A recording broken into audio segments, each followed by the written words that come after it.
let's talk about making a pen. To make a pen, you're going to need what we have here. Most importantly, the lathe for turning the pen, but you'll also need wood. So we have a variety of woods here.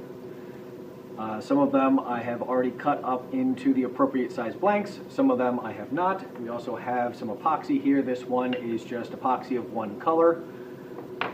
And this epoxy has some wood scraps mixed into it, and then you can see there are different colors here, as indicated by the fact that these are leftover from epoxy projects that we've added color to and then layered them together, and so you're going to get swirls from this one. And we have oversized blanks that will be big enough for two, cut down to two pieces for one pen. And we have a variety of woods. So what I grabbed out of the bin here, we have a Purple Heart, walnut, applewood, butternut, and this one was oak. So we've got a variety of woods. And the first thing that you would do is choose your wood and choose from one of the pen kits that we have. They're all the same in terms of material, but the colors are different. So for the colors of the pen kits, we've got gray, gold, rose gold, probably called nickel, kind of silverish matte color. So you're going to choose those things. And if the wood that you've chosen has already been cut down to blank size, you can then go over to the drill press and use this specific bit that has been sized to go with these brass tubes. So it will drill into the wood a hole just big enough to receive the brass tubes, which you will then glue in with some super glue. In woodworking, it's often also called CA glue. And then in order to make sure that the wood is the appropriate length and there's no glue inside the tube, we have this pen mill where this cylinder will go down the shaft and clear out any glue that dripped into the metal brass tubes, and then this larger piece here at the end will grind down the wood in order to make sure that the wood and the brass tube are the same length. And then we get to the fun part, which is turning it on the lathe. So we have the lathe here, and on the lathe we have bushings. So you don't want to grind down turn down the wood any narrower than the rings, and they sit on top of the mandrel. The mandrel spins and brings the wood past your specific type of chisel. So this is a lathe chisel. This is not the same kind of chisel as is on our chisel wall. So this is the kind of chisel that you would use here for turning a pen. Once you have the shape and the size of the pen that you want, so I have here two examples, same kind of wood, but you can notice that one of them is a skinny pen and then the other one is a little bit fatter. Some people like the skinny pen. I don't. I prefer the fatter pen. It feels heftier in my hand and more comfortable. Once you have it down to the size, then you're going to sand it off with a couple of different grits, and we have a variety of grits that you work with. So I would recommend starting with 180 or 240, working up to 400, and then I have some emery polishing paper that I brought in.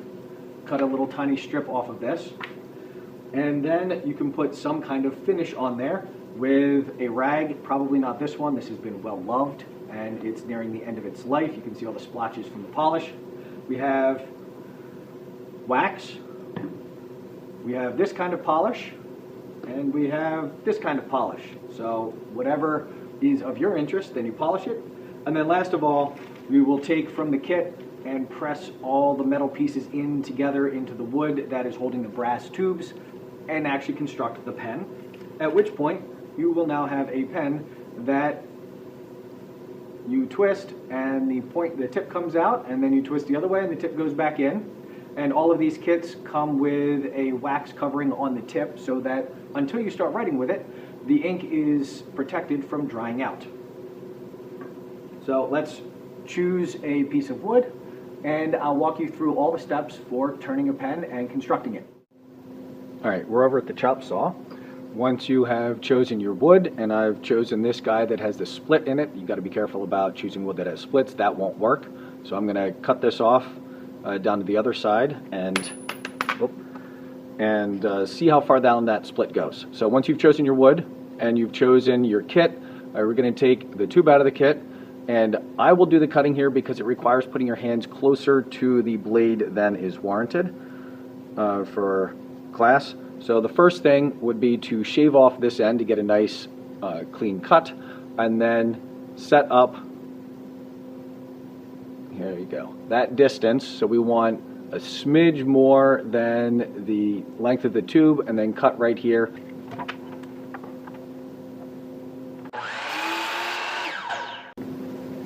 Now that I've shaved this off, we're going to set this up to be just a little bit longer than the tube, because then we can shave down the tube. So use the shadow over the blade to see how far down I want to cut. Looks decent. Ah, it shifted. That didn't shift that much. Alright, that's good. Have a little less than a 1/16 of an inch on either side. Pinch here. Alright, so we have this guy, this is the right length, and we're going to need a second guy of this length. And technically this is long enough, but the question is how far down does that split go? So we're going to make that cut again, and we'll see. Hold securely against the fence.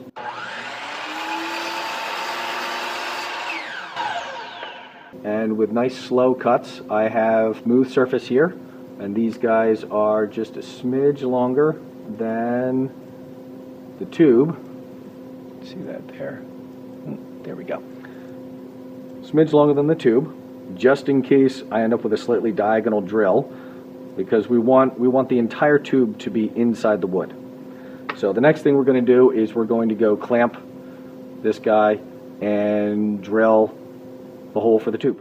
All right, we're at the drill press, and we're going to need this specific bit for drilling the hole that came with our pen kits. It has a pilot tip here, which is very helpful, and it's the specific diameter for receiving the tubes. So we're going to insert this, make sure it's centered, make sure that the jaws are not clamping on the spiral part, but only on the upper shaft. Hand tighten,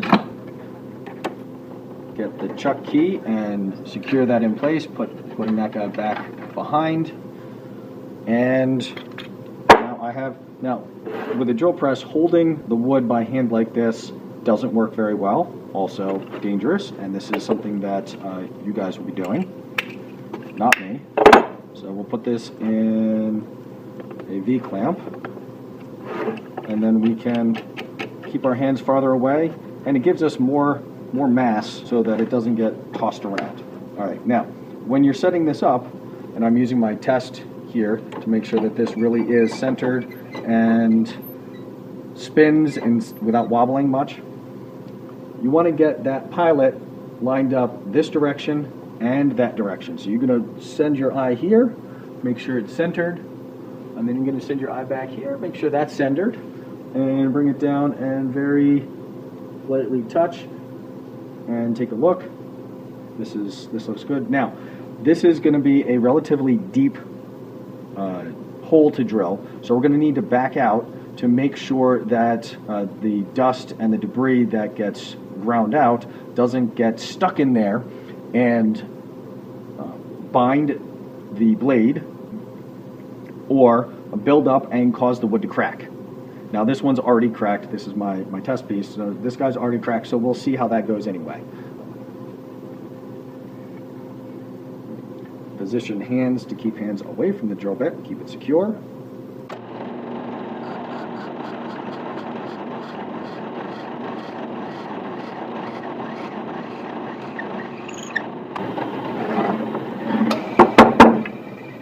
Alright, I would call that a successful test drill. Didn't obviously crack it on the top. Come on, there we go. Alright, went all the way through, even went through the crack without it, and it turns out that crack was not very deep. That's nice. Alright, now for the real thing.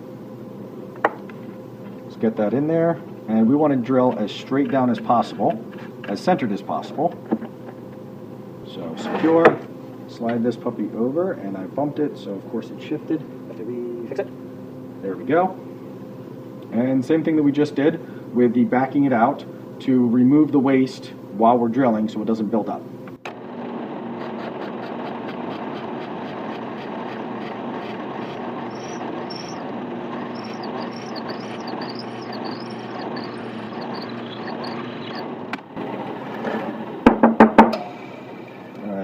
all the way through. And, oh good, not split on the other side. Now you can see we're a little bit off center, and that's okay. That'll just make the beginning of the turning a little bit awkward, and we'll have to be careful, but we can still work with this just fine. Now for the other one.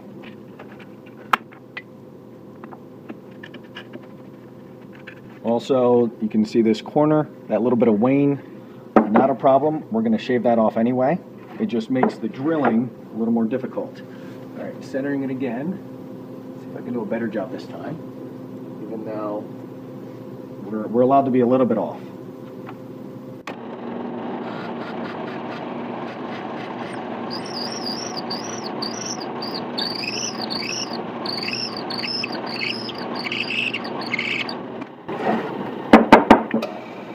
All right, and we got that guy all the way through. Managed not to split it on the other side. So the next thing we're going to do is we're going to glue in the tubes with super glue. All right, we have drilled our holes, and I have selected the matte brushed nickel. And now when you choose your pen kit, you need to make sure that you have all the parts before you start gluing those guys in there. So you should have 2 tubes, an ink cartridge, a twist extender cartridge that works in there, so that inside is going to twist forward and then send the ink forward, pen cap, ring for the middle, clip, and then a cap for the back that will hold the clip on there. You're also going to need a piece of sandpaper and some super glue, and what we're going to do first is wrap the sandpaper around our brass tubes and scuff them up. And what this does is that it gives the glue something to really grab onto in the tube there, because otherwise it's just smooth metal and it doesn't hold nearly as well. So this will make the glue hold the metal in the wood much better. And then we're going to take our glue here, and oh, this one was already open. I hope it still works. Put a ring around there and then go up and down. And I'm not too worried about using too much glue at the moment because I have a nice drill bit that will help deal with any excess glue. Now when you're putting this in there, you want to go back and forth and swirl it around and make sure that the tube is well coated, and then make sure that it is inside both ends of the wood and not sticking out at all. And then we're going to do the same thing with the other guy. So put a nice thick ring and then zigzag up and down a little bit, and that gives us enough so that we can get a good coating and swirl and spin and in and out. Then tap it in there before it sets. And it's in both sides, and we'll let it sit there for a few minutes and put the cap back on this guy, save the rest of it for somebody else. We're back at the drill press to mill down the wood. Let's look at this one, where the wood is longer than the tube, and we want the wood to be the same length as the tube. So we're going to use our milling bit, where this piece will fit inside the tube, and then the larger flat bit here will mill down the wood to be the same length as the tube, and we'll do that on both sides. And we're going to, because of the slight wobble of the drilling station, we're going to want to start with this inside the tube to hold that steady so that we don't nick that. And then we're going to press down very lightly and pulse it to get it down to the same length. But first, we have to replace this bit with the other one.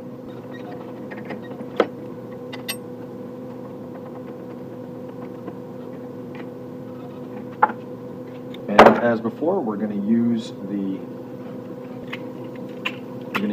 block to hold this, so we're not holding our blanks directly.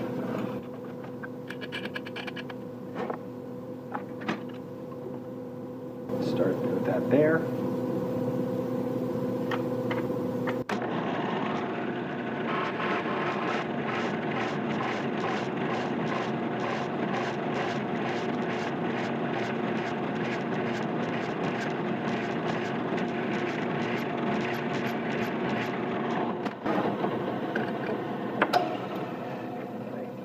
got that wood milled down to be the same length as the tube. Let's see, can you see the flash? There you go.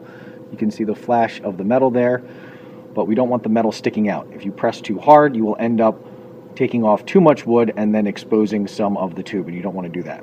Let's see here, this side looks like it barely needs a tap.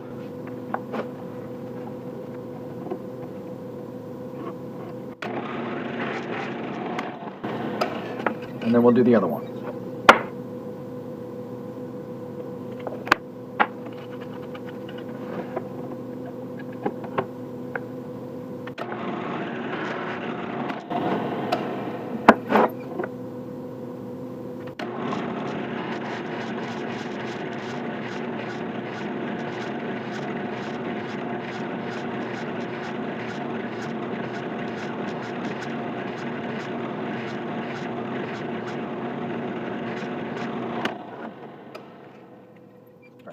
We have our blanks milled down so that the wood and the metal are aligned, and now we can take them over to the lathe and start turning.